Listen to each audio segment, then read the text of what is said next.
Boa noite, bom dia ou boa tarde para vocês, né, dependendo do horário que vocês estão vendo, né? Nesse encontro de hoje, nós vamos falar de planejamento estratégico.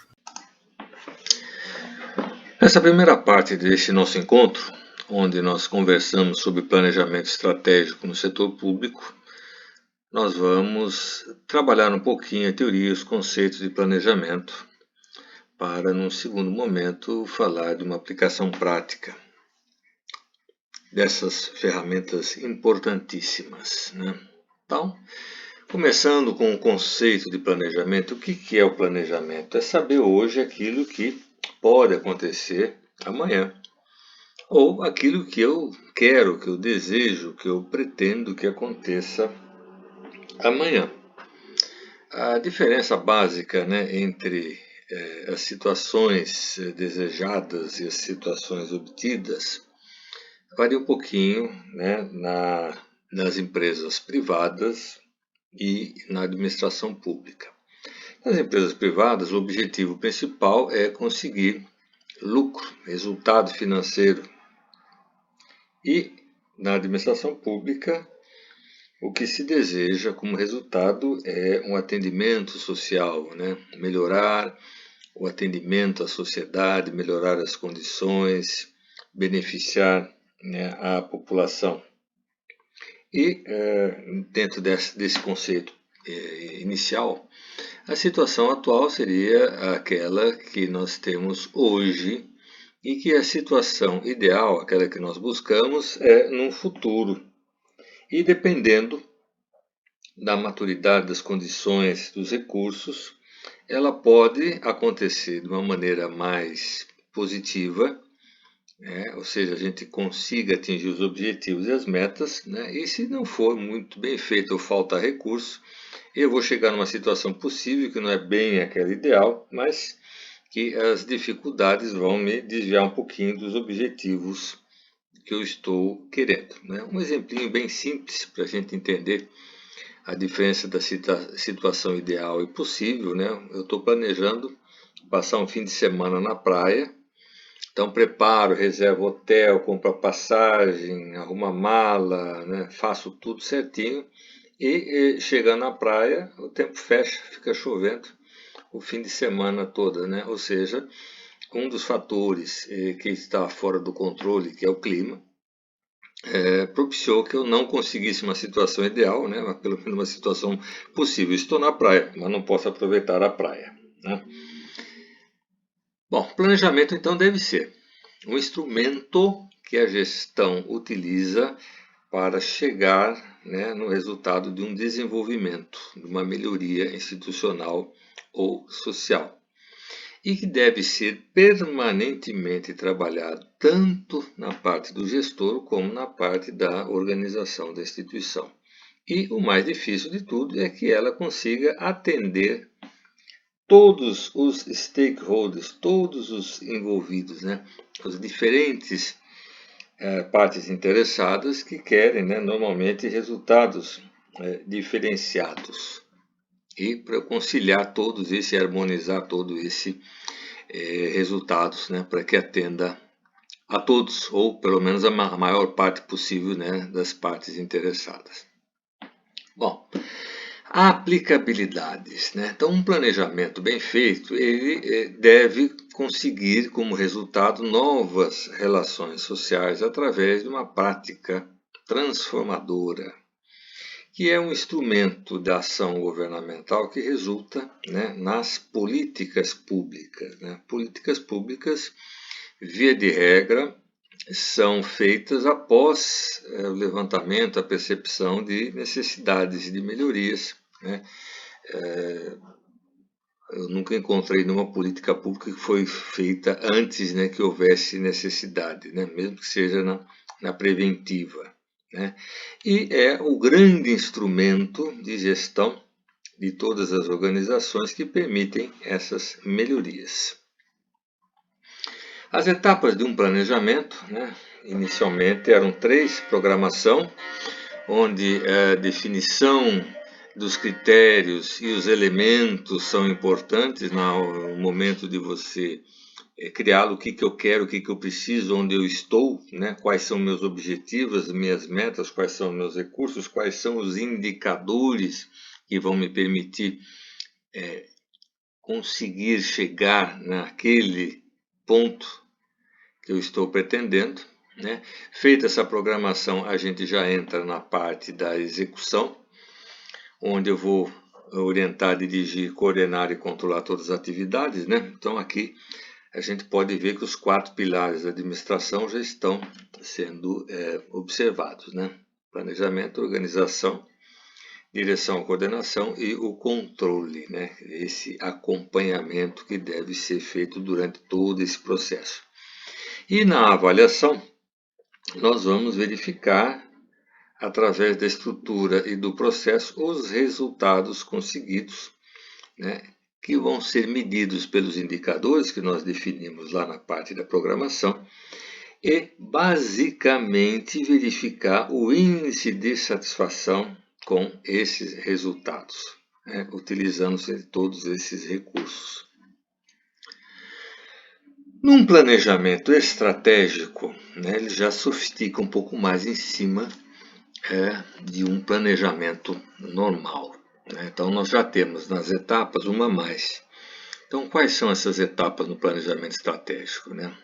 No início, nós temos que definir, então, negócio, missão e visão da organização.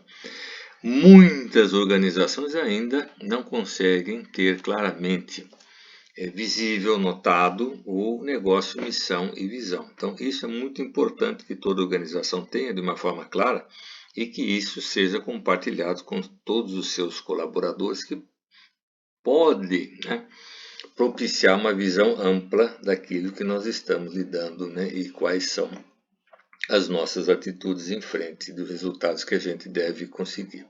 Em seguida, fazer um diagnóstico, mas de uma posição estratégica, uma posição de análise de cenários, uma posição mais holística, onde eu consiga visualizar e enxergar tudo, para que eu consiga chegar nos meus resultados. E nessa parte de construção do planejamento, já começamos, né, com o diagnóstico, onde nós vamos ver as nossas oportunidades e ameaças, né, isto do ambiente externo, e as nossas forças e as nossas fraquezas dentro do ambiente interno. Com isto levantado e conhecendo todas essas variáveis, já vai ficar mais fácil conseguir determinar todos os meus objetivos, né? E eles quantificados, né, através das metas.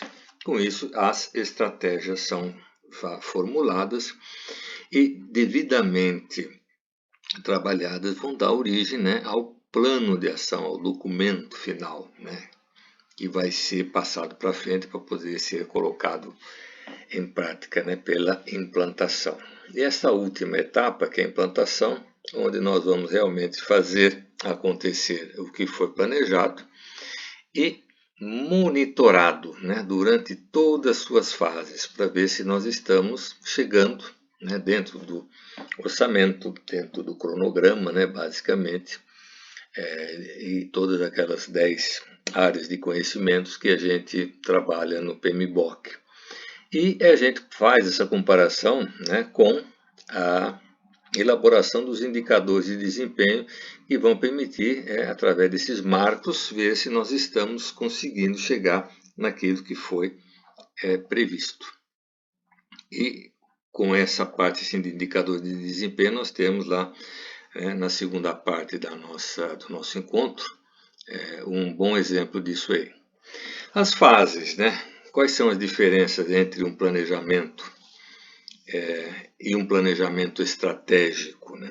No tradicional, a gente foca mais a parte operacional. No estratégico, nós já temos uma visão mais holística, que toda a estratégia da empresa.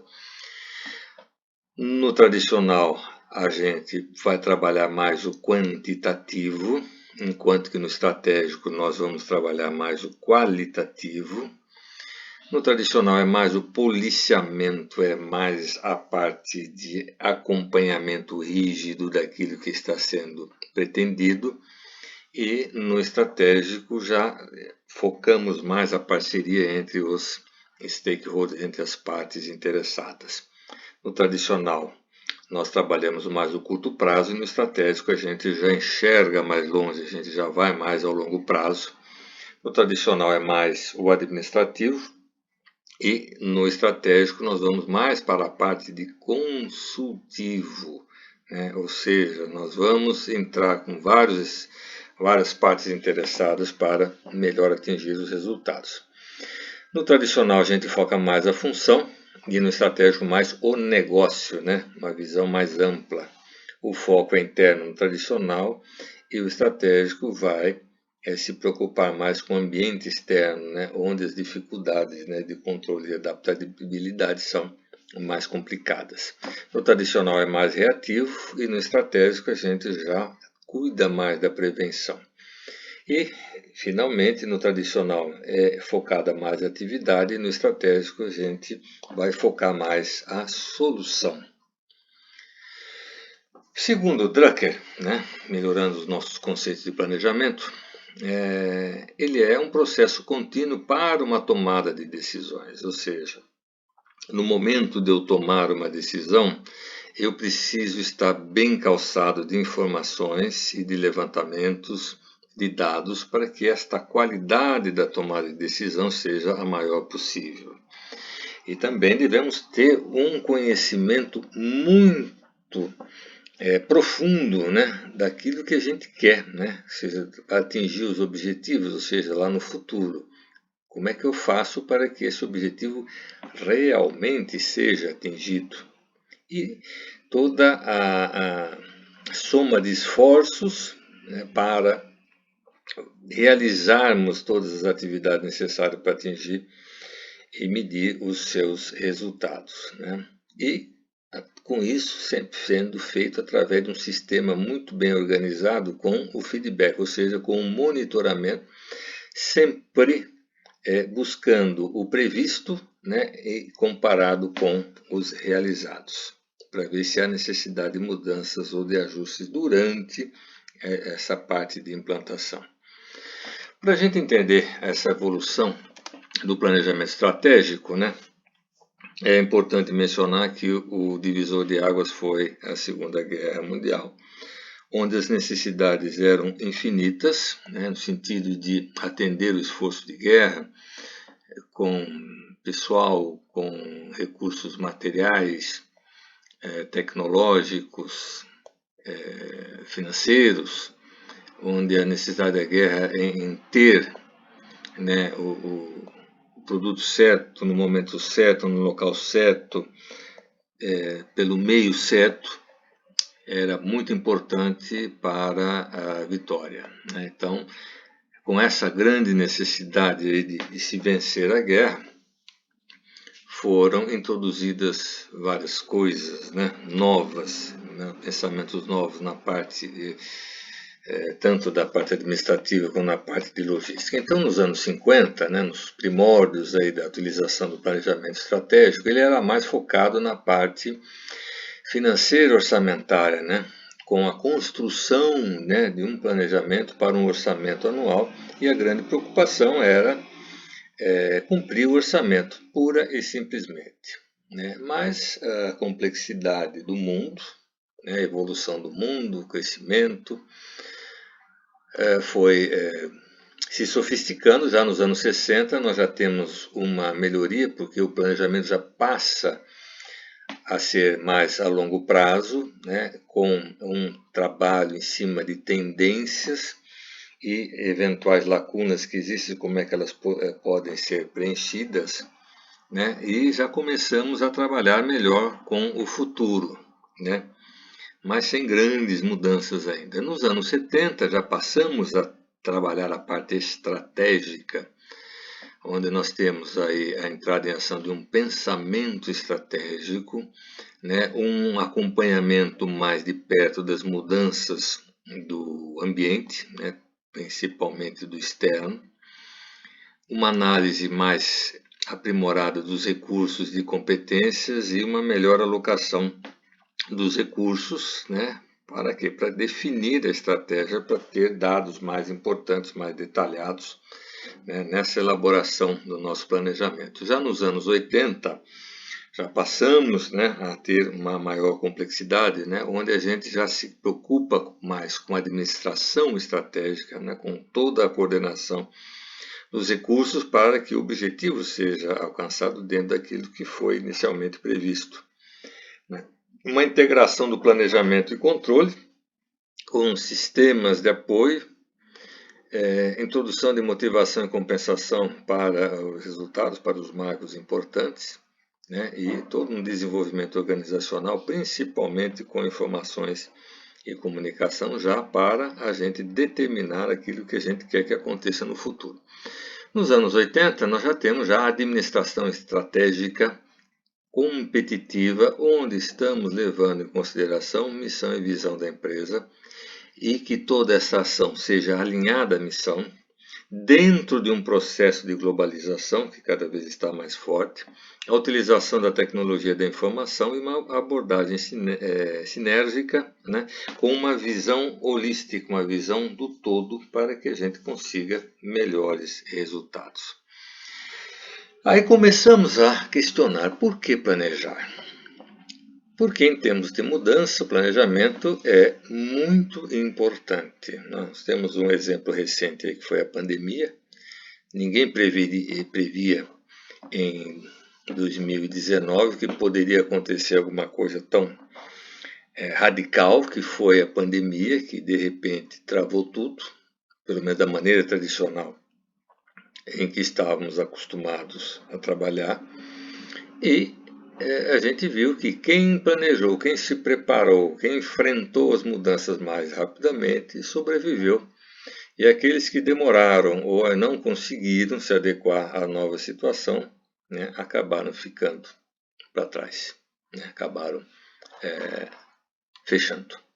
Então, dentro da administração pública, né, a demanda por um Estado mais eficiente, participativo e efetivo, cuja cobrança é cada vez maior, não pode, né, não consegue responder com improvisação. Então é importante planejar na administração pública, né. Instrumentos como governança, planejamento e gestão são essenciais para que a gente consiga esses resultados, né, e o papel do articulador e promotor dessas mudanças, desse planejamento, tem que trabalhar dentro de uma regulação, né, ou seja, toda a ação vai ser baseado dentro de um pensamento estratégico, e esse pensamento estratégico envolve todas as nossas escolhas, né, do que fazer, com o que fazer, quando fazer, e, enfim, respondendo, né, aos 5W e 2H. O pensamento estratégico vai trabalhar com contornos assim não muito definidos, né, com muita incerteza, com riscos que são muito difíceis de serem calculados, né? Veja aí o caso da atuação da saúde, né, para enfrentar a pandemia, e dentro de uma maneira de ver, né, as situações em caráter global e procurando antecipação, né, que os outros envolvidos, né, todas as outras partes interessadas, né, principalmente avaliando os efeitos de cada decisão quanto a riscos, quanto a custos e benefícios, né, segundo esse autor. Numa gestão estratégica, né, que é uma nova forma de pensar, né, nesta administração, nessa gestão, nesse acompanhamento, é fundamental porque os ambientes em que estamos trabalhando são de mudanças profundas, né, turbulências e principalmente muita incerteza. E nós temos que assegurar que a organização continue atuando, tenha flexibilidade e agilidade nas suas ações para estar paralela, enfrentando todas essas mudanças e essas incertezas aí, né? Então, para uma boa função gerencial, nós precisamos de um bom planejamento, que seja orientado para resultados, que tenha muita flexibilidade e agilidade para que os novos desafios que vão surgindo, que inicialmente não estavam previstos, possam ser contemplados e resolvidos e atendidos. A grande novidade na administração pública, né, foi feita por Carlos Matos, que é um economista chileno, em 93, coisa razoavelmente recente, em que ele cria, né, o planejamento estratégico situacional, dando um novo perfil para a utilização da gestão pública, né? E que ele dizia que a ação do Estado tem que ser uma coisa que se saiba para onde vai, né? Mas dentro de um pensamento sistemático e com método. Por quê? Porque as necessidades públicas, o atendimento à sociedade, estão cada vez mais complexas, as mudanças são cada vez mais sensíveis. E como é que a gente faz para reagir com isso, né, se a gente não tiver um pensamento bem amplo, né, bem flexível? Então, o planejar, segundo o Matos, está mais para a ideia de preparação e controle de futuro, com uma reflexão, né, sobre a realidade que nós temos que enfrentar e resolver, né? Isto é, os objetivos que nós temos são o encontro dessas soluções e a implantação dessas soluções, né? Então não é o que ela deve fazer no futuro, mas o que ela deve fazer hoje, ou já começar a fazer hoje, para que ela esteja melhor preparada, né, para essas incertezas que estão acontecendo e que vão acontecer mais no futuro. E esse planejamento estratégico situacional, ele tem como bases assim, que o planejador e a organização vai participar desse processo, né, com esta interação entre todas essas partes interessadas, né, que tem muitos interesses diversos, e que tem planos, né, e que também estão tentando interferir na realidade. Então esse desafio maior é que é para você convergir, né, transformar tudo isso, toda essa diversidade em uma unidade, né, para ter essas soluções, esses planos, né? Então o foco é o problema, né, ou seja, a situação, a incerteza, as mudanças, e não ter um objetivo, né, mais rígido para ser alcançado. Tá? E que esse problema deve ser muito bem estudado, né, em todas as suas dimensões, consequências, e que vai fixar esses objetivos mais como propostas e não como preceitos normativos, né, rígidos, engessados. E que esse planejamento vai se completar na sua implantação, na sua execução, e que essa é uma atividade em permanente processo de elaboração, né? E quando a gente fala esse permanente processo de elaboração, entenda-se que nós estamos trabalhando sempre nos ajustes às mudanças, né? Nessas incertezas que vão se alterando, vão aparecendo ou que vão também encerrando nesse decorrer da implantação. Então, o que é importante? Que o monitoramento e essa avaliação, esse acompanhamento, é aquilo que vai poder dar viabilidade ao plano. Por quê? Porque vamos ter condições de reagir mais rápido para conseguir alcançar esses objetivos aqui, né? E esse planejamento, então, deve ser pensado com momentos, né? Ou seja, nas suas três etapas, né? Os seus três planos, né, estratégico, tático e operacional, que estão sempre interagindo e se repetindo, né? E não como se faz normalmente, que é a parte cronológica, né? Vou fazendo planejamento etapa a etapa, fase a fase, termina uma, começa a outra, né? Mas não, todas elas vão interagindo. E aqui nós temos, né, o que é o estratégico? É a visão macro, né? Qual é o rumo a ser seguido? E a otimização para atingir esses objetivos. O tático já é mais focado, já é mais restrito para essa parte de programas e projetos. E o operacional é o detalhamento, né, no nível da operação né, onde a gente vai detalhar em ações e ações que são executadas para que você consiga chegar nos resultados pretendidos, né? Então, o plano estratégico é o resultado, é o documento, é a saída, né, que a gente vê através do PMBOK. Depois de tudo pensado, ou de tudo idealizado, né, nós temos esse resultado que é o plano estratégico. E é a partir dele que nós vamos passar a fase de execução.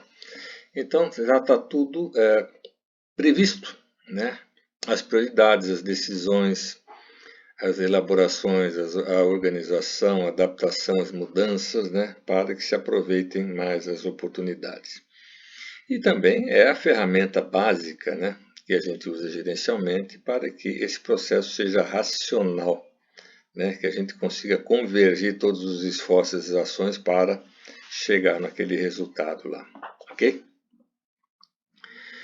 E no planejamento governamental é aquela atividade permanente da administração pública e que é a atividade essencial do Estado. Dentro dessa atividade, claro que nós temos, né, a escolha, a determinação, a elaboração das políticas públicas e que a gente tem em mente, né, entender diretrizes, objetivos e métodos e que estas sejam devidamente formalizados, né, dentro de procedimentos legais e técnicos, né, que possa ser viável, confiável e efetiva. De conversa, né? Hoje nós temos a grata presença do professor Giovan, que está conosco, o professor Alessandro também, que está conosco, e um ex-aluno do Profiap, né? O Lubi, que vai se apresentar agora e vai falar um pouquinho do trabalho que ele fez, que nós vamos apresentar para vocês, né? Sobre o planejamento estratégico, né? Então, Lubi, podemos fazer a apresentação? Sim, sim. Obrigado, professor. Primeiramente, muito obrigado pela oportunidade de estar aqui expondo aí um pouco do nosso trabalho, dos caminhos que a gente percorreu, né, junto ao professor Alessandro como orientador, para a gente conseguir concluir esse trabalho. Meu nome é Deoclério Lube Filho, eu trabalho na Secretaria de Estado de Fazenda do Mato Grosso do Sul e ingressei no Profiap, né, no ano de 2016, e com a intenção de, sabendo da proposta do Profiap, que era de que o aluno deveria apresentar como tema, como proposta para o seu trabalho, né, de conclusão do curso, como foi chamado lá, TCF, né, trabalho de conclusão final, algum problema, alguma situação real, né, alguma dificuldade que ele realmente estivesse enfrentando no seu serviço, no seu trabalho, né?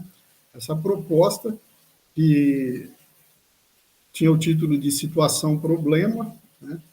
E nós, eu estava, naquele momento, eu estava trabalhando na fiscalização de um posto fiscal, né?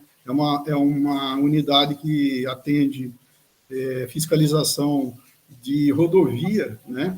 A minha área é fiscalização de mercadorias em trânsito. E a gente sempre teve, dentro da secretaria como um todo, a dificuldade de estabelecer indicadores de desempenho para medir, né, a produtividade, o rendimento, a eficácia, a efetividade do trabalho, assim como a própria secretaria sempre esteve disposta a ir numa direção de estabelecer alguns critérios para remuneração por meritocracia, né, pela produtividade da pessoa. Diante dessa realidade, a gente constatou que, no meu caso, seria interessantíssimo fazer um trabalho na parte de determinação de indicadores de desempenho da instituição, né? Houve na minha visão, uma sorte muito grande minha de ter escolhido uma matéria optativa, que foi a matéria de administração estratégica, né? que o professor Alessandro lecionava lá, e dentro dessa matéria, um dos temas, numa das aulas, era sobre uma ferramenta gerencial que eu passei a admirar bastante, né? Principalmente depois que eu conheci melhor, que é o Balance Scorecard, né? Então, esse foi mais ou menos o contexto em que a gente começou a trabalhar no nosso trabalho. Então, diante do contexto que o Deoclério acabou de apresentar, me cabe, então, fazer um depoimento aqui, né, do trabalho dele.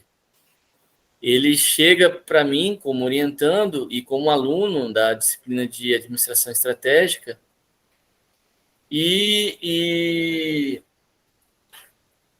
aí eu dou um desafio para o Del. Foi o primeiro aluno que eu, de fato, desafiei e senti competência suficiente para que esse desafio fosse bem cumprido. Eu disse, você vai fazer, na verdade, 2 dissertações em uma, Del. Primeiro, você vai descrever todo o planejamento estratégico da Secretaria de Governo, da Segov, né, junto com o governo do Estado. E aí, depois, sim, né, tendo todo o contexto maior, a gente vai centrar forças no seu trabalho e no seu contexto, né, da sua prática. E o trabalho dele foi fantástico, porque ele correu atrás de todos os principais atores. Então, nesse primeiro momento, né, de descrição do planejamento estratégico do governo do Estado, ele correu atrás dos principais atores, das principais normas e da teoria, lógico, que perpassava o funcionamento desse planejamento estratégico. E você me corrige na hora que quiser, viu, Del? E esse até chegar no contrato de gestão, que provavelmente ele deve apresentar aí, que é o contrato de gestão com cada uma das secretarias, inclusive com a secretaria da qual ele faz parte, que é a Secretaria de Fazenda. E foi tão engraçado como as coisas acontecem, né? E apesar de eu ter sido professor de planejamento durante muitos anos, de ter atuado no planejamento de cooperativas de crédito, logo depois do trabalho dele, eu assumo a diretoria de planejamento aqui da universidade. E o trabalho dele foi, para mim, um aprendizado muito grande também, porque quando ele traz toda a prática e quando ele descreve todo o planejamento que foi feito lá na Segov, inclusive com os contratos de gestão, eu consegui encontrar respaldo nas discussões mais atuais que estavam sendo realizadas aqui na ProPlan, na Pró-Reitoria de Planejamento. Então, o Del foi um grande aluno, eu tenho que dizer isso, um excelente mestrando, um orientando fantástico, mas também foi um grande professor para mim, porque quando ele fez a dissertação, ele também me trouxe muitos subsídios para poder tocar os trabalhos aqui na diretoria de planejamento. Então, já de público, eu tenho que agradecer aí, porque trabalho bom é trabalho assim, né? Trabalho em que você aprende e você ensina também. A gente trocou muito informação e conhecimento durante esses 2 anos e eu tenho que agradecer. Esse depoimento é mais para agradecer mesmo tudo que você fez aí por mim, Del. Que é isso, professor. Opa! Meus agradecimentos são 1000 vezes maior, pode ter certeza disso. É isso.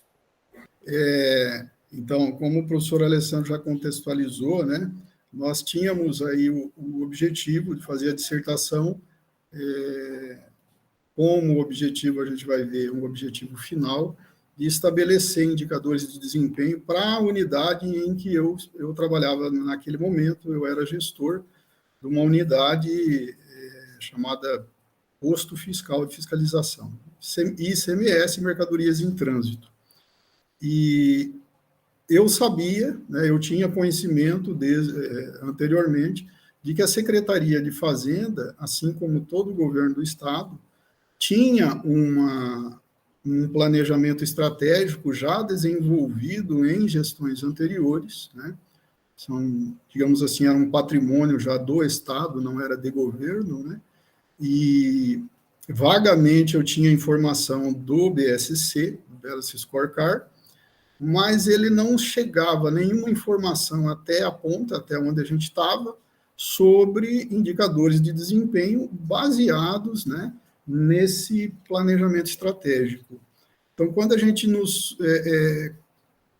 quando o professor Alessandro e eu definimos o nosso objetivo, que eram os indicadores de desempenho, veio, então, essa constatação, esse enfrentamento da realidade que uma unidade fiscal, né, de uma Secretaria de Fazenda é apenas uma célula dentro de uma corporação gigantesca, né, e muito complexa.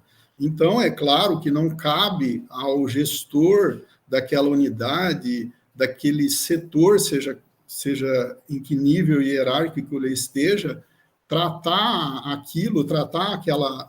aquele setor, aquela unidade fiscal, ou seja, qualquer outra atividade do setor público, como uma ilha, né? Como um órgão isolado. Né? E sim, claro, ele teria que estar, como a gente vai ver, o termo alinhado com os objetivos estratégicos, né?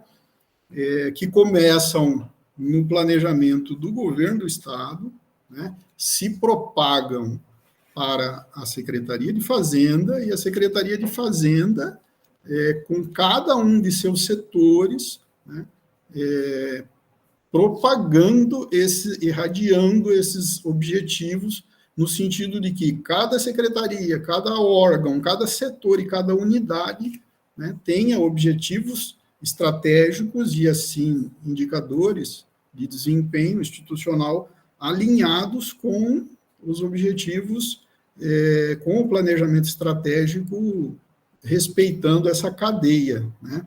Então, o nosso trabalho teve como tema aí a gestão estratégica, com a aplicação do Balance Scorecard no setor público, né? Estabelecendo indicadores de desempenho para uma unidade orgânica da Secretaria de Fazenda. Essa unidade orgânica é um posto fiscal, um posto de fiscalização de mercadorias em trânsito, com o objetivo de fiscalizar a regularidade quanto ao cumprimento das regras do ICMS, né? Imposto sobre circulação de mercadorias e alguns outros serviços. Então, a gente estabeleceu a nossa questão de pesquisa, situação, problema, digamos assim, quais indicadores de desempenho alinham as ações operacionais da unidade orgânica pública estudada com os objetivos estratégicos do setor, né, que é digamos assim, o nível hierárquico imediatamente superior à unidade, depois o órgão, né, que seria a Secretaria de Fazenda, numa entidade que seria, no caso, o governo do Estado. E como objetivo geral, então, propor um conjunto de indicadores de desempenho institucionais, né, para diferenciar dos demais tipos de indicadores de desempenho, equilibrado, balanceado e alinhado. A gente vai ver, né, vai recordar o que cada um desses termos, equilibrado, balanceado e alinhado, tem de significação lógica, né, dentro do estudo. Esses indicadores estariam estrategicamente alinhados, balanceados e equilibrados, né, com o setor, que no caso é a coordenadoria, que a gente vai ver, a coordenadoria de fiscalização, com o órgão Cefaz e com a entidade que seria o Estado do Mato Grosso do Sul. O nome da nossa unidade, na época que a gente trabalhava, era Base de Fiscalização Móvel Lampião Aceso, lá em Corumbá. Na verdade, ela fica no município de Ladário, e ela pertence à Secretaria de Fazenda do IMS, né? Então, como o professor Alessandro falou, para que a gente chegasse à consecução desse objetivo geral, nós definimos como degraus, né, desse objetivo, para alcançarmos esse objetivo geral, esses 3 objetivos específicos. Como o professor Alessandro falou, primeiro, descrever a evolução do modelo de governança baseado em planejamento estratégico no governo do Estado do Mato Grosso do Sul, né? Então, a gente tentou fazer da maneira mais apurada possível para expor esse ferramental que o Estado já tinha desenvolvido em anos e gestões anteriores, para que a gente pudesse entender também, né? Porque eu, naquela época e hoje ainda, eu não trabalho no setor de planejamento da Secretaria de Fazenda, né? E eu acredito que isso tenha sido um fator positivo diante da pesquisa, porque eu tive um olhar de fora, né? Um olhar externo, e me fez ver a importância e a significação que isso tem para uma gestão pública, né? Eu, sinceramente, tinha um conhecimento pequeno antes de fazer a pesquisa. O professor Alessandro me orientou a fazer essa parte, essa contextualização, enriqueceu bastante o meu conhecimento, né, para que, inclusive, eu pudesse dar prosseguimento ao trabalho em si, que era o desenvolvimento, era a definição, digamos assim, né, de melhores indicadores de desempenho para a unidade, uma proposta, né, acadêmica para isso, né. Aí o objetivo específico segundo foi consolidar o material, então, de planejamento estratégico já existente, relacionando, aí já começando a relacionar a unidade orgânica estudada, né, para ver o que tinha em termos de governo do Estado, qual que era o ferramental, qual que era o modelo de gestão, as ferramentas que o Estado usava na Segov, que é a Secretaria de Governo, que juntamente, na época, era junto com a Secretaria de Gestão Estratégica, né, as duas trabalham lado a lado, digamos assim, e a partir, então, desses 2 objetivos específicos, identificar indicadores de desempenho, causa, efeito e posicionamento na cadeia de valores, que a gente vai relembrar esses conceitos, para a unidade orgânica estudada, que era a unidade posto fiscal, lá, a base de fiscalização, né, claro, os objetivos, os indicadores que mais impactem nos objetivos estratégicos do setor, né? Então, a gente alinhou primeiramente com o setor, já havia um material prévio da Coordenadoria de Fiscalização de Mercadoria em Trânsito, né, que é a coordenadoria a qual a unidade pertence, e aí a gente também já teve praticamente um norte bem mais estabelecido. Quando a gente iniciou, então, esse trabalho, né, foi preciso, da minha parte, estudar bem o que significa, né, quais os conceitos e tudo do planejamento estratégico, né? Então, o curso do Profiap, através das disciplinas, tive a oportunidade de estudar, inclusive, com o professor Giovan, o professor Aguirre, né? E o curso, né, ele vai nos preparando para isso, né? As disciplinas, claro, são muito bem escolhidas e foram, para mim, muito proveitosas, no sentido de eu aprender, né? Por exemplo, essa parte de concepção do planejamento estratégico, né, começando pela análise das matrizes SWOT, da análise das partes interessadas, né, dos stakeholders, definição de missão, visão e valores. A partir daí, se definir os objetivos gerais, né, de uma instituição, de um órgão, seja de uma empresa privada, de uma empresa pública, de um setor de uma empresa privada, ou de um setor de uma empresa pública, né? Todos esses conceitos eu aprendi muito bem, né, nas disciplinas que corriam paralelamente à disciplina que o professor Alessandro ministrava, que era a administração estratégica, né? Então, diante disso, eu consegui entender, né, relembrar algumas coisas que a gente tem um conhecimento de um estudo prévio, mas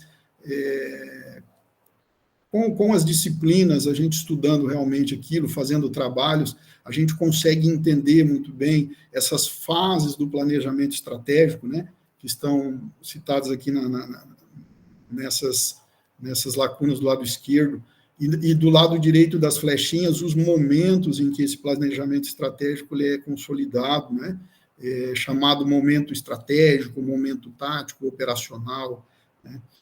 Então, na parte dos planos, vem justamente a necessidade do estabelecimento dos indicadores e metas, né? E, a partir daí, então, né, a concepção do gerenciamento de projetos, com as iniciativas, as ações estratégicas, os projetos, os processos, conforme a gente vai vendo aqui para frente, né? Então, muito importante eu ter essa imagem, digamos, aérea de todas as fases de um planejamento estratégico para que a coisa fosse elaborada desde o começo, desde o início, dos fundamentos do planejamento estratégico, né? Então, ali eu sublinhei que justamente os objetivos específicos, digamos, dentro do planejamento estratégico, indicam a necessidade da definição de indicadores de desempenho, né? E esses indicadores de desempenho, na medida em que a gente foi estudando, na medida em que a gente foi analisando, também tivemos que fazer uma reavaliação bastante significativa, digamos assim, de quais das teorias de indicadores de desempenho, né? O que um conjunto quais as características que um conjunto de indicadores de desempenho devem ter para contemplar todas as características que se quer, que o objetivo final é que aquele setor, ou aquela empresa, ou aquele órgão preste, né, o serviço de melhor qualidade com o menor custo, né?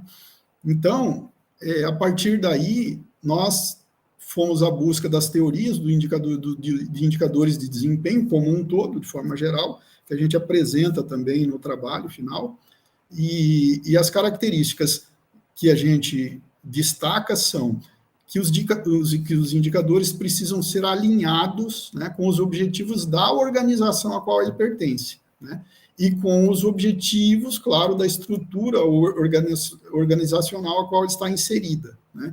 Então, principalmente no setor, numa realidade, digamos assim, complexa, que é a gestão pública, e um órgão, né, digamos assim, que está inserido dentro de um contexto de uma administração, de um governo, né, de uma unidade da federação, no caso aqui o Mato Grosso do Sul, nenhuma unidade, nenhum setor, né, na verdade, nenhum servidor deve fazer alguma coisa simplesmente pela cabeça dele, né, a não ser que aquela atitude dele esteja relacionada com algum objetivo que a unidade, que o setor estabeleceu para ele, né?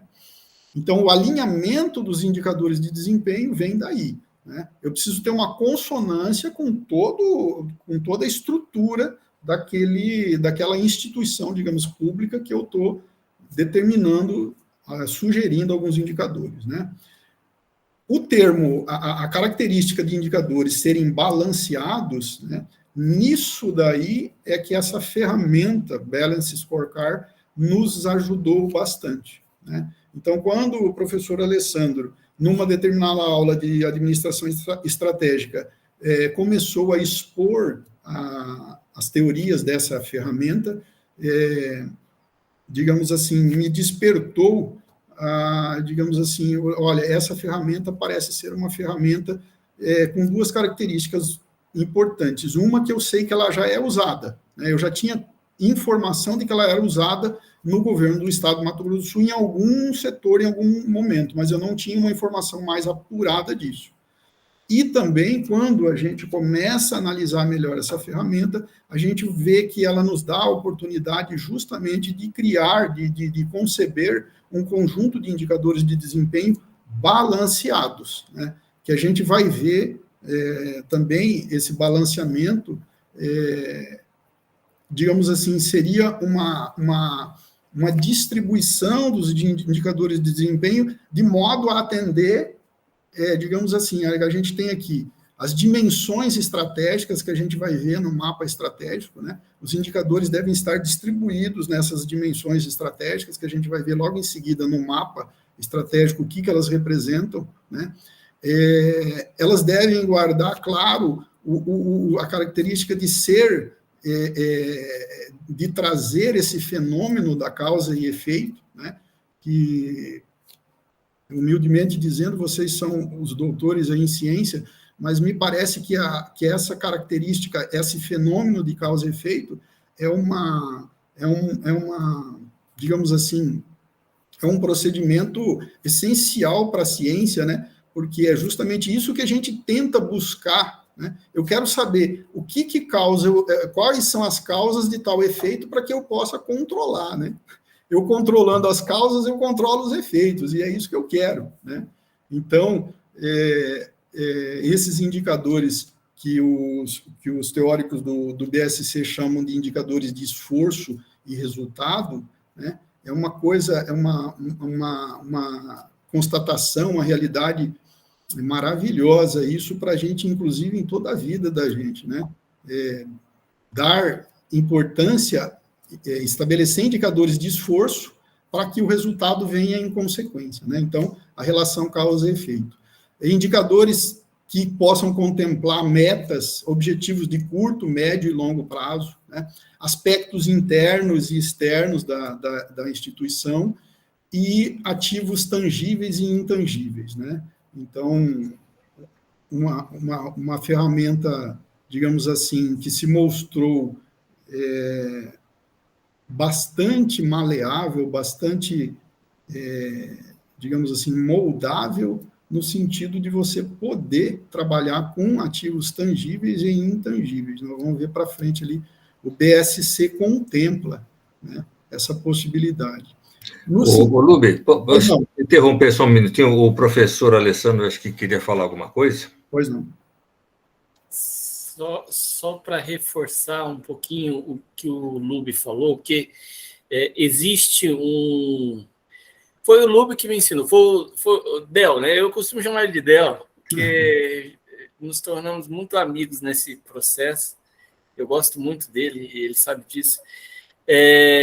Mas foi o Del que, apesar de eu já ter visto o Balance Scorecard, eu vou admitir aqui a minha ignorância em público, e apesar de eu ter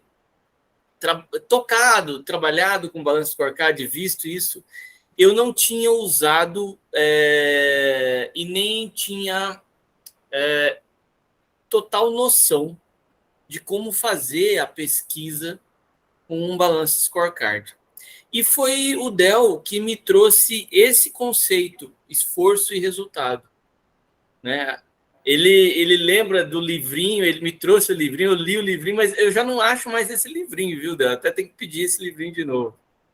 Pedi para ele não conseguiu achar. Mas e é por isso que eu chamei eu pedi a palavra. Esse conceito de esforço e resultado traz tanta pesquisa na área do equilíbrio, vamos falar de equilíbrio do Balance Scorecard, traz, porque eu vou dizer para vocês que eu poderia continuar as pesquisas que foram iniciadas com a dissertação do Del só nisso, nas outras instituições. Tentar equilibrar os indicadores de esforço e de resultado dentro do planejamento estratégico e dentro do Balance Scorecard que estão sendo desenvolvidos nas outras instituições. Eu, inclusive, estou fazendo isso aqui na Proplan, com uma pesquisa conduzida pelo Marco, mas coorientada por mim, e lá no Tribunal de Contas do Estado, numa pesquisa orientada por mim, mas conduzida pelo Pugliese, que é um analista lá. E isso graças a você, viu, Del? Esse conceito de esforço e resultado, para mim, é a chave. Não é a chave só de novos estudos na área do balanço score, estudos teóricos, mas de estudos empíricos, né? Focados nos planejamentos estratégicos de organizações públicas das mais diversas esferas aí, municipal, estadual e federal. Nós temos um problema de equilibrar os indicadores de esforço, né, de tendência da Universidade Federal com os indicadores de resultado. A gente não consegue ainda equilibrar esses indicadores e eu digo para vocês que em várias outras organizações isso também não acontece. Então, essa questão do balanceamento, né, dos indicadores que o Del trata aí, precisa ser muito reforçada, muito reforçada ainda nas pesquisas de planejamento estratégico daqui, de modo geral, não só do Profiap, mas das acadêmicas também. No desenvolvimento, né, da definição das características que os indicadores deveriam respeitar, também nós encontramos essa característica de que eles devem ser equilibrados. Esse termo a gente usou para definir eles um equilíbrio no posicionamento da cadeia de valor. Depois a gente vai ver ali na frente exatamente o que quer dizer essa cadeia de valor. Na verdade, indicadores que obedeçam aos critérios de eficiência e eficácia e o resultado efetivo dos objetivos, que é a efetividade, né? Então, os conceitos de eficiência, eficácia e efetividade, eles, inclusive, são contemplados também na definição do mapa estratégico, que a gente vai ver agora, né? Então, no começo da pesquisa, então, investigando qual que era o modelo de gestão usada na administração do Mato Grosso do Sul, a gente encontrou essa realidade que a gente pode ver do lado esquerdo aqui, já um mapa estratégico, né, da administração daquela gestão, e aí a gente pode verificar aqui a partir da esquerda o mapa estratégico, né, o planejamento estratégico de um determinado período se inicia com a elaboração do mapa estratégico e, a partir dele, a elaboração do plano plurianual do PPA, né? Mas como se chega até na eleição dos indicadores de desempenho e nos objetivos gerais ali do mapa estratégico, né? Numa seleção de indicadores e iniciativas que são transpostos para os contratos de gestão, que o professor Alessandro bem citou aí, que são contratos realmente que o governo do estado, que a administração central, faz com cada secretaria de fazenda, né? É um contrato realmente onde são consignados ali, o secretário de fazenda assina, o governador assina, dizendo, o secretário daquela pasta, daquela secretaria, se compromete a fazer durante aquele ano, a cumprir, né, a fazer aquelas entregas que são, né, obtidas a partir do começo lá da elaboração do mapa estratégico, os indicadores, etc. Esses contratos de gestão são, então, sujeitos a um monitoramento e avaliação, né? É feita uma avaliação final dos contratos de gestão no final de cada exercício, e aí são revistos, né, os indicadores e as iniciativas, né? Isso lembra muito o ciclo do PDCA, né? Uma revisão periódica. Então, a gente chegou à conclusão de que esse mapa estratégico era a ferramenta inicial, né, do planejamento estratégico, e dele vinham, né, os indicadores e iniciativas. Então, dentro desse contexto, né? O Estado todo já tinha esse sistema de gestão estratégica, e a gente teria que obedecer esse sistema, claro, dentro do alinhamento da unidade a qual a gente estava propondo os indicadores de desempenho, né?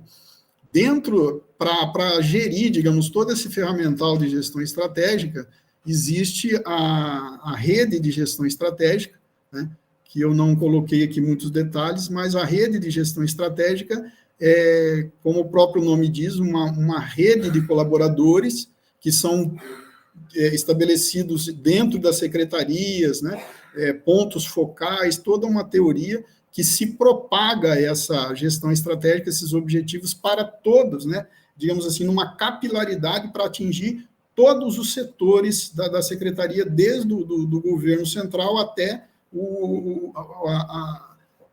os setores, digamos assim, mais distantes hierarquicamente ou operacionalmente do governo do Estado, né, se propagando do governo central, da Segov para cada secretaria para cada coordenadoria para cada setor para cada unidade, e assim vai, né?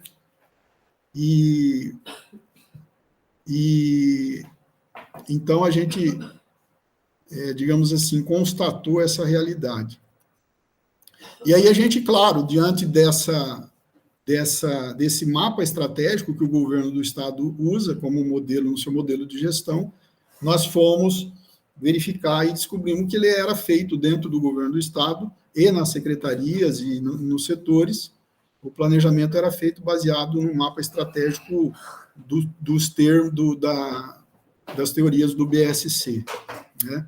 Então, aí a gente pode ver que esse mapa estratégico, horizontalmente, ele é dividido nas camadas, né?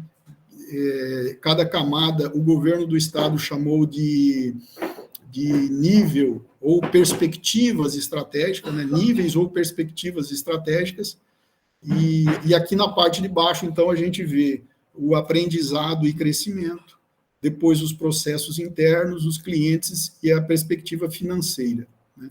Isso dentro da teoria inicial do Balance Scorecard, né? Mais à esquerda a gente vê que estão estabelecidas a missão, visão e valores daquela instituição, né? E em cada nível ou camada ou perspectiva desse planejamento estratégico, desse mapa estratégico, estão colocados os objetivos gerais, digamos assim, que obedecem a cada uma dessas perspectivas. E esses objetivos, né, que são esses quadradinhos em azul, eles devem estar também ligados verticalmente, né, nos chamados vetores estratégicos, numa relação de causa e efeito, né, que é, digamos assim, a característica básica, né, do BSC no estabelecimento dos objetivos gerais estratégicos. A respeito, então, do alinhamento estratégico, né, como que a gente deveria proceder para que o conjunto de indicadores estabelecido para a unidade estudada estivesse alinhado com os objetivos gerais do governo do Estado, né? Então, a gente partiu do mapa estratégico do governo, então estabelecido naquela época, que era essa figura, hoje já deve ser outro, né, porque eles devem mudar isso anualmente. E a partir daí a gente denotou como funcionava mais ou menos esse alinhamento, né? Então, a partir do mapa estratégico do governo do Estado, se obtém, né, num estudo também particularizado de cada órgão, de cada entidade, se obtém um mapa estratégico daquela determinada secretaria, no caso, né, que é digamos, hierarquicamente, operacionalmente abaixo do governo central. E aí, cada indicador, cada objetivo geral dentro do mapa estratégico da secretaria, digamos assim, ele pega um objetivo do mapa estratégico do Estado e transporta para um determinado ou um ou mais objetivos específicos daquela secretaria, né? E assim o procedimento vai se configurando. E, por conseguinte, o mapa estratégico da secretaria, ele projeta, né, ele propaga os objetivos gerais também para os setores, cada setor da secretaria, e assim sucessivamente, até chegar na unidade, né? Então, isso é o que caracteriza, se configura como um alinhamento estratégico. Então, o nosso universo, o nosso órgão que a gente estava estudando era a base de fiscalização móvel Lampião Aceso em Corumbá, né, que a gente chamou, então, no trabalho de unidade. Essa unidade, ela está inserida dentro de um contexto que é a Coordenadoria de Fiscalização de Mercadoria em Trânsito, uma coordenadoria a qual ela pertence, né, que a gente chamou de setor. Então, a coordenadoria também já dispunha de um mapa estratégico, a gente também se baseou nele para definir, né. Essa coordenadoria, ela é inserida no âmbito da Secretaria de Estado de Fazenda, né, é um órgão que também, por sua vez, está inserido dentro do contexto do governo do Estado do Mato Grosso do Sul, que a gente chamou de entidade, né. Então, todos esses elementos aqui são um subconjunto do outro, e, claro, que para estabelecer qualquer objetivo, qualquer mapa estratégico, qualquer indicador de desempenho, tem que estar alinhado, né, sempre com a estrutura a qual ela pertence, né. E aí nos veio a dúvida porque o Balance Scorecard, ele foi concebido por esses dois cientistas aí, o Norton e o Kaplan, né? E eles foram concebidos inicialmente para atender empresas privadas, né? Tanto é que as perspectivas estratégicas que ele coloca lá, ele tem como clientes, né? Uma das perspectivas se chama clientes, a outra chama-se financeira, né? E aí a gente ficou na dúvida, né? Se essa ferramenta seria aplicável ao setor público. E conforme a gente foi pesquisando, a gente encontrou essa resposta, sem dúvida nenhuma, que é uma resposta positiva. O BSC, sim, atende perfeitamente com o setor público, a gente vai mostrar mais ou menos por quê. Ele é versátil, né, maleável, moldável, adaptável, né? Ele possibilita o controle não só dos bens materiais, mas também dos bens intangíveis, né? É uma característica marcante no âmbito público, né? Primeiro e terceiro setores.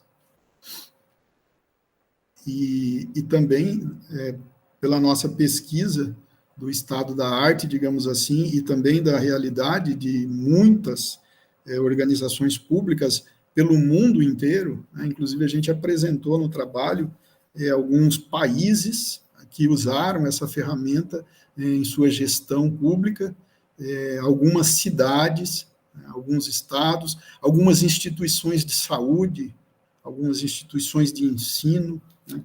São experiências, claro, com aperfeiçoamentos a ser feito, mas artigos muito importantes e muito interessantes a respeito do sucesso, digamos assim, do uso dessa ferramenta para a gestão do planejamento público, né? Então, por fim, né, cabe aqui várias outras considerações, mas é só para a gente bater um papo mesmo, digamos assim, geral, né?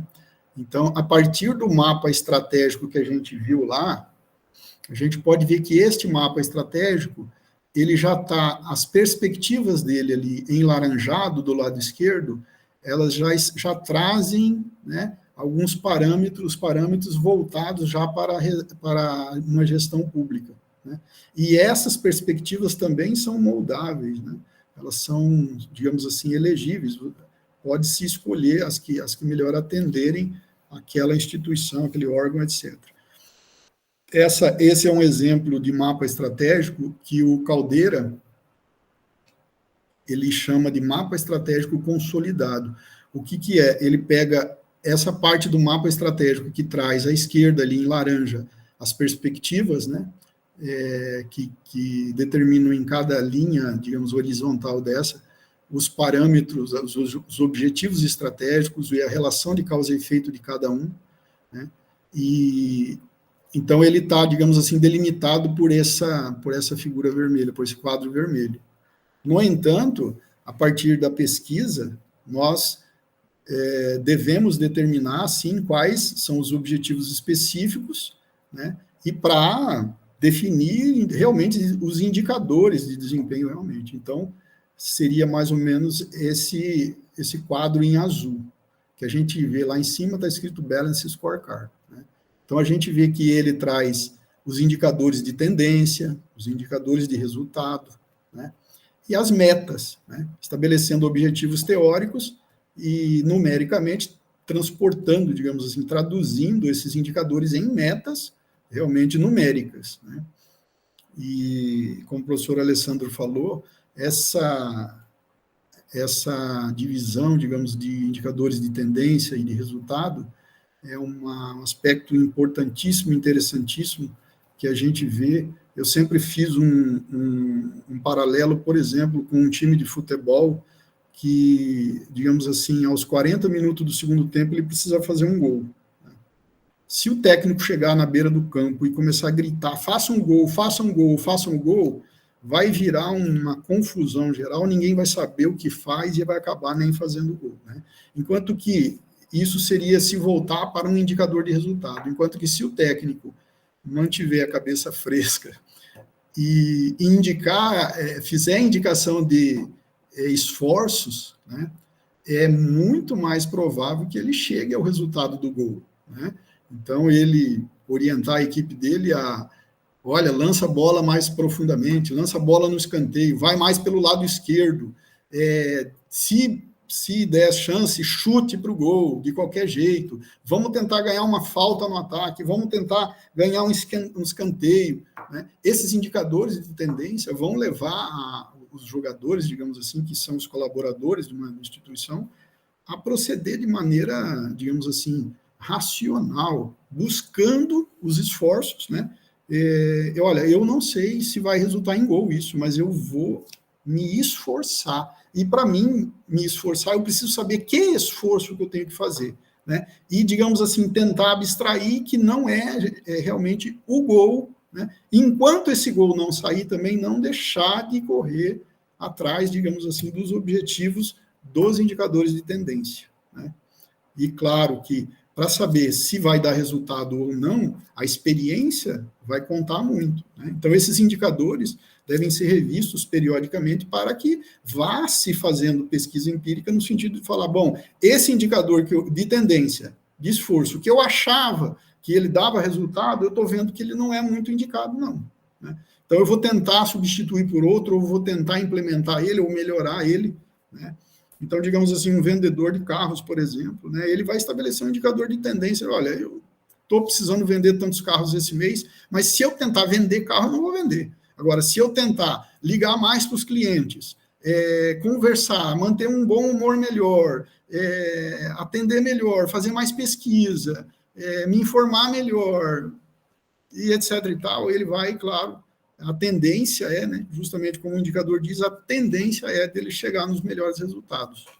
A partir, então, da eleição, digamos assim, dos indicadores, aí esse quadro do lado direito, que acho que é uma cor rosa, isso aí, né, roxo, a partir, então, dos indicadores e dos estabelecimentos das metas numéricas, né, aí se monta um portfólio das iniciativas estratégicas que realmente o que vão compor elas são os projetos e os processos, né? Tanto os processos quanto os projetos vão contemplar, digamos assim, a obtenção dessas metas baseadas nos indicadores, né? E a gente pode ver, então, também que esse quadro vermelho que eu fiz à mão aí, ele define o nível, digamos, estratégico do planejamento, né? O quadro azul, o nível tático, e o quadro rosa, o nível operacional, né? Então, mais ou menos em linhas gerais, seriam isso, professores. Aí estou à disposição aí para precisar retornar alguma tela. Ok, obrigado, então, mais uma vez pela sua colaboração, né, nesse nosso encontro. E o professor Alessandro quer manifestar aí mais alguma opinião? Fique à vontade, então, professor Alessandro. Vou pedir licença, vocês já sabem, né? Porque eu tenho que ir. Mas eu vou também esclarecer na verdade, dar mais uma informação, né? Porque todos esses conceitos apresentados pelo Dell são fontes de pesquisa, né? Todos esses conceitos apresentados pelo Dell têm recortes que podem ser muito bem trabalhados numa pesquisa aplicada. Mas eu particularmente levantaria dois aí, já para agendas de pesquisa, se vocês quiserem colocar isso para o final do vídeo de vocês. Um é a questão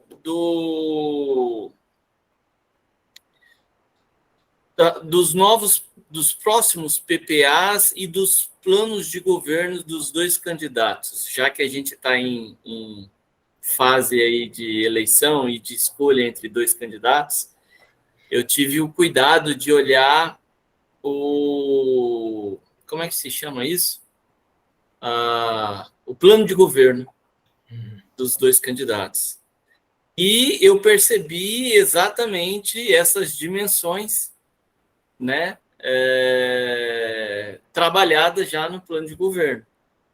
Então, você vai encontrar essas dimensões que o Del está falando nos planos de governo. Agora, resta saber, e a grande pesquisa seria essa, se essas dimensões, né, e esses indicadores que estão nos planos de governo, eles vão ser efetivamente implementados nos PPAs e nesse novo ciclo de governo que se apresenta. E uma segunda é aqui mesmo, na universidade, né, onde a gente vê ainda uma carência muito grande, isso está sendo ainda construído, né, de uma maior definição dos contratos de gestão. Os contratos de gestão são instrumentos fantásticos de governança, né? O Del me apresentou isso na pesquisa dele, mas eles ainda não são preparados, completamente alinhados ao balanço scorecard e a todo o processo de planejamento, né? As dimensões. E isso se aplica aqui, né? A gente vê isso aqui. E a gente vê isso no plano da esfera do governo também, do governo estadual e do governo federal. Eu não estudei isso ainda, não posso te dizer nos governos municipais, mas muito provavelmente isso nem ainda está pensado nos governos municipais. Mas é também uma outra agenda de pesquisa muito interessante que vale a pena utilizar a partir do trabalho que foi implementado lá em 2016, né, Del? Já faz tempinho, né, cara? A partir do trabalho de 2016 do Del. Acho que você ainda vai ter muita referência pela frente, meu cara. Tomara. Obrigado, então, professor Alessandro, aí, pela sua colaboração, né? Sempre é importante, né, mostrar aos nossos alunos, né, deste ano que teoria é uma coisa, prática é outra. Quando a gente consegue juntar os dois, nossa, aí a gente consegue enxergar, visualizar, consegue atingir os objetivos e as metas que a gente está traçando, né? O seu exemplo aí do futebol é bem interessante. É uma equipe, cada um dos jogadores tem a sua função, mas se o time precisa atacar, alguma coisa tem que mudar. O meio de campo tem que mudar, a defesa tem que mudar, e a gente vê, quando o time está bem estruturado, consegue o objetivo, quando não está, ou de repente um se machuca, né? Ou um está contundido, não pode jogar, a equipe sofre, né? Então, é isso que eu queria mostrar, essa parte prática, né? Porque falar de teoria não é tão emocionante, né? A teoria é linda, mas será que serve? Será que eu uso? Será que eu não uso? Né? Qual Mas o trabalho do Del é um belo trabalho em que você vê mesmo a teoria e a prática, os conceitos conversando com o que está acontecendo e como é que ele alinha, como ele entende os conceitos e traz os conceitos da prática que ele viveu, que ele captou lá, que ele descreve. Né? Exato. E Eu agora eu agradeço quero. mais uma vez vocês pelo tempo aí, pela aula, porque o tema é muito interessante. Professor, obrigado então pela participação, né?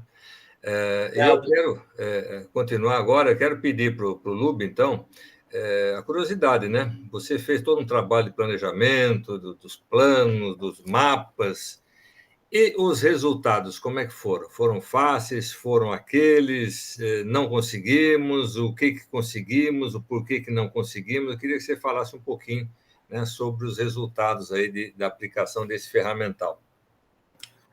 Então, a gente, como eu tinha dito, né, a gente teve a oportunidade de expor o trabalho como um todo, digamos assim, de maneira, claro, reduzida, nesse projeto que chama-se Rodada do Conhecimento.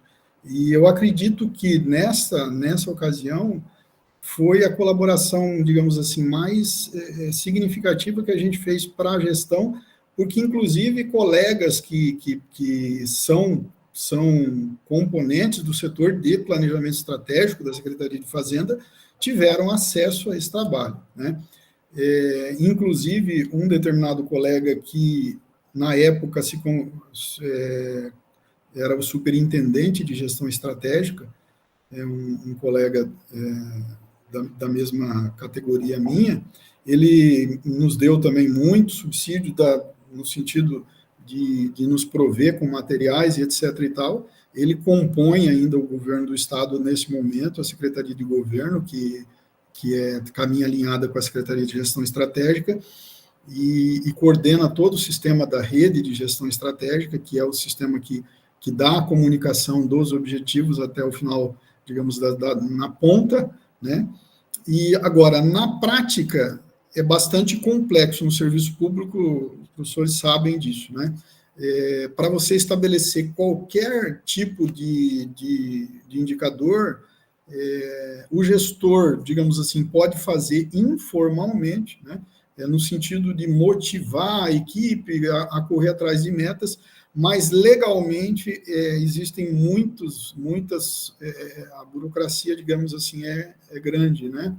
E existe muita resistência. O servidor público prefere, digamos assim, não ser cobrado, né? Não é só o servidor público. Na verdade, nenhum de nós gosta de ser cobrado. Mas o servidor público, em particular, a dificuldade que tem de estabelecer metas, digamos assim, objetivos e poder, digamos assim, de certa forma, cobrá-los, né? Ou até estabelecer um sistema de remuneração por mérito, por cumprimento de metas, é bastante complexo no setor público, né? Principalmente até em atividades que também são complexas, como é o caso dessa atividade da Secretaria de Fazenda. São muitas atividades que uma secretaria dessas tem que, digamos assim, cumprir, né? E cada setor tem uma diversidade imensa de tipos digamos assim, de atividades. Então, para estabelecer metas é muito complicado, legalmente estruturar aquilo ali. Mas eu, na época, como gestor de uma equipe, agora também como gestor de uma equipe até mais ampla do que aquela, eu procuro colocar em prática isso no sentido de motivar as equipes, estabelecendo principalmente os indicadores de esforço e divulgando resultados, né? Divulgando para eles resultados para que uma motivação venha a acontecer, né?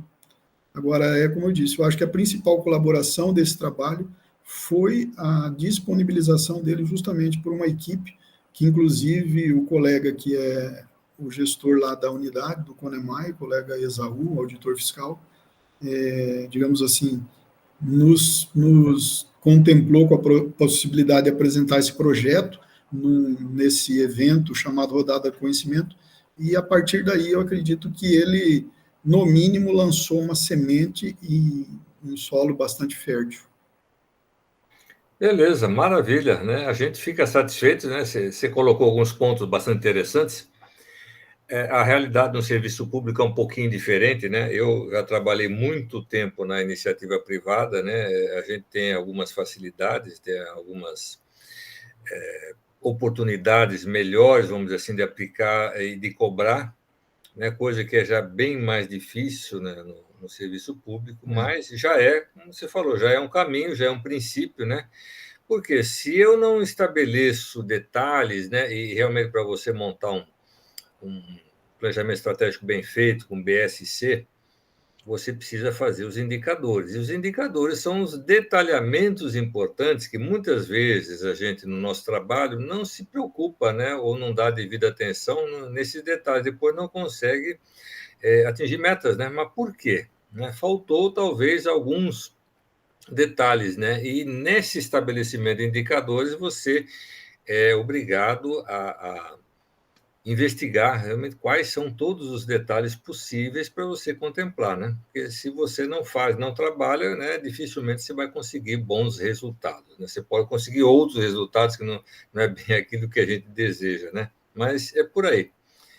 Ok? Nesse sentido, professor Agui, só aproveitando a fala de ambos, eu me recordo de, analisando, né, o trabalho produzido pelo LUB, que inclusive foi super gentil, convidou a gente enfim, fazer um pequeno recorte dele, né, buscando uma publicação definitiva, e no ano de 2021 acabou sendo publicado, né, na Revista Brasileira de Planejamento e Orçamento.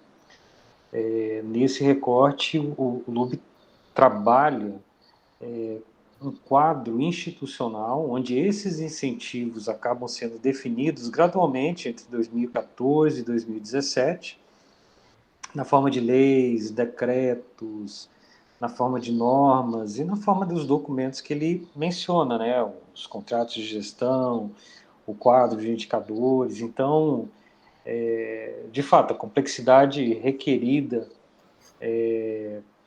para a gente poder navegar promovendo aí um esforço dirigido dentro das organizações públicas, ele acaba sendo meio que emoldurado, né, por um mosaico que ele vai sendo formado gradualmente, levando em conta todos os ciclos de gestão que passam, né, pelo período, mas gradualmente ele vai sendo estruturado a ponto de chegar em um determinado momento e estar ali travado uma dependência de trajetória, né? Então, acaba se alcançando um resultado construído gradualmente ao longo de diferentes momentos e talvez não muito bem amarrado, mas ainda assim articulado, de tal forma que a gente vê, isso o professor Alessandro mencionou antes de deixar a sala. Se a gente olhar, então, os planos, né, de governo dos candidatos que vislumbram o governo do Estado, efetivamente a gente vai encontrar ali uma dependência de rota. A gente vai ter ali um quadro onde eles não vão poder se distanciar muito, porque senão vai ficar evidente a dissonância em relação aos bons resultados que têm sido alcançados. Então, nessa revisão, publicada no ano de 2001, do trabalho do LUB, a gente viu que o Mato Grosso do Sul ele permanece sempre entre os 10, pelo menos no período, né, analisado, sempre entre os 10 melhores estados em termos assim de governança e gestão, e dentro dos indicadores relacionados à competitividade, também sempre bem avaliado, né? Então há aí um conjunto de indicadores de resultado que presumimos são decorrentes desse conjunto de indicadores de esforço que tem sido demandado gradualmente ao longo do tempo e que tem promovido um impacto positivo, né? Quando a gente olha para essas avaliações de terceira parte, às quais o Estado é submetido à avaliação, né? E aí, enfim, eu realmente tenho a parabenizar e agradecer, né, o LUB por ter não apenas empenhado esses esforços juntamente e com a orientação do professor Alessandro, mas por ter também, enfim, nos convidado, né, professor Aguirre, para a gente poder refletir juntos e atualizar esses resultados com um quadro maior de distanciamento de tempo, né? Eu só queria complementar que exemplos aí como do LUB, né, de aplicar a teoria dentro de organizações públicas, né, vão abrindo oportunidades, né, e vão trazendo desafios, né, principalmente para aluno de Profiap, né, onde ele deve apresentar uma proposta de melhoria. O que ele pode fazer com essas ferramentas que facilita muito o trabalho, né? Porque como é que eu faço para apresentar uma proposta de melhoria se eu não tenho ferramentas, nem ideias, nem nada? Eu quero melhorar, tá bom. É que a gente às vezes vê muito candidato por aí, né, nessa época de eleição, né? Eu vou melhorar isso aqui, eu vou acabar com a fome, eu vou acabar com a pobreza. Peraí, mas como? Né? É assim, que negócio, o objetivo do jogo de futebol e de todos os esportes, eu quero ganhar, mas para ganhar eu tenho que ter uma estratégia, eu tenho que ter uma estrutura, eu tenho que ter detalhamentos para poder chegar lá, né? E que não é fácil, né? Já sozinho já não é muito fácil, né? Imagina você com uma equipe enorme aí para cuidar, né? Assim também como a universidade também tem seus indicadores, né, professor Giovan? Né, de aprovação, né, de evasão, aquele negócio todo, nós temos também essa cobrança aí, né, no coordenador de curso, né, por que está tendo evasão no seu curso? Por que a média não está tão boa? Por que o desempenho dos alunos não está tão bom? Enfim, o que nós temos que fazer para melhorar, né, esses resultados, né? Agora, se você não tem nenhum indicador, não tem nenhuma meta, não tem nenhum parâmetro aí para julgar se o trabalho está sendo bem feito ou não, né, fica bastante complicado, né? Senão praticamente impossível você trazer os resultados. Bom, eu acho que por enquanto é só. Quero agradecer mais uma vez, né, essa colaboração, essa disponibilidade do Lubin colaborar, né, conosco, trazendo a sua experiência, né, que mostra um pouquinho da prática, né, da aplicação da teoria que a gente coloca no Profiap, né? E isso é muito bom. Professor Giovan, tem mais alguma consideração a fazer? Não, vou passar a palavra diretamente para o Lube, acho que ele ia se manifestar aí. Lube, por favor, encerra nossa videoaula aí com chave de ouro. Muito obrigado, professores, pelo convite de participar desse bate-papo, digamos assim, né? Mais uma vez, muito obrigado. Não há nem como eu me expressar da honra que foi para mim participar de um artigo junto com os professores e na modéstia do nosso trabalho poder até, como o professor Aguirre perguntou, qual foi a colaboração que houve desse trabalho na instituição, na Secretaria de Fazenda e no setor, né? Então, a gente tem uma visão mais ou menos, até, não sei se é uma visão completa, mas até certo ponto uma visão boa de qual pode ser a colaboração, inclusive em tempos futuros. Mas, digamos assim, no mundo científico, digamos assim, como um todo, né, eu me senti muito honrado de poder lançar também esse trabalho, esse artigo que a gente lançou juntos aí, e o professor Alessandro quer dar a continuidade numa segunda etapa, e já estamos mais ou menos trabalhando nisso daí para que a gente possa também colocar esse conhecimento modesto da gente aí digamos assim, no estado da arte. Mais uma vez, muito obrigado, estou sempre à disposição, professores. Muito obrigado mesmo. Agradecemos, e essas, vamos dizer assim, entre aspas, essas pequenas colaborações que provocam grandes resultados, né? Um pouquinho aqui, um pouquinho ali, um pouquinho lá, vai dando uma amplitude para os nossos alunos, né? Para que eles tenham ideia melhor daquilo que a gente está colocando, né? Em termos de teoria, ok? Então, agradeço mais uma vez a todos, né? Uma boa noite. Boa noite. E até uma próxima, se Deus quiser. Tá? Um abraço, obrigado. Boa noite. Tchau, tchau. Bom, depois desta apresentação maravilhosa aí do Lube, né, o que nós temos, então, para fazer como atividade desta aula? Né? Fazer ao mesmo os grupos que estão fazendo, né, essas partes do PMBOK, vamos manter, e nós vamos responder em grupo, né? ou individual, se for o caso, né, fazendo um relato organizacional do quê? Bom, vamos ler primeiro o trabalho do Lube, né? Vamos focar no capítulo 5, né, do TCF dele, né, que hoje a gente já está chamando mais corretamente de dissertação, e vamos responder a questão: a gestão de projetos deve necessariamente ser utilizada num contexto organizacional com planejamento estratégico formalizado? Sim, não, porque sim, porque não. E, considerando a organização que vocês estão trabalhando aqui, é a base do seu projeto, né, que vocês estão elaborando em grupo, vamos indicar quais são os principais indicadores a serem selecionados, né, em função da exposição do Lube, né, quando ele fala do Balance Scorecard, e que é importante você definir indicadores. Quais seriam esses principais indicadores, né, que vocês vão elaborar no seu projeto? E quais são as principais partes interessadas, envolvidas? Tá? Então, este pequeno relato aí, com pelo menos 5 parágrafos, respondendo essas perguntas, né, e essas considerações, baseado naquilo que vocês estão elaborando aí, ok? E postar até o final do dia 31 de 10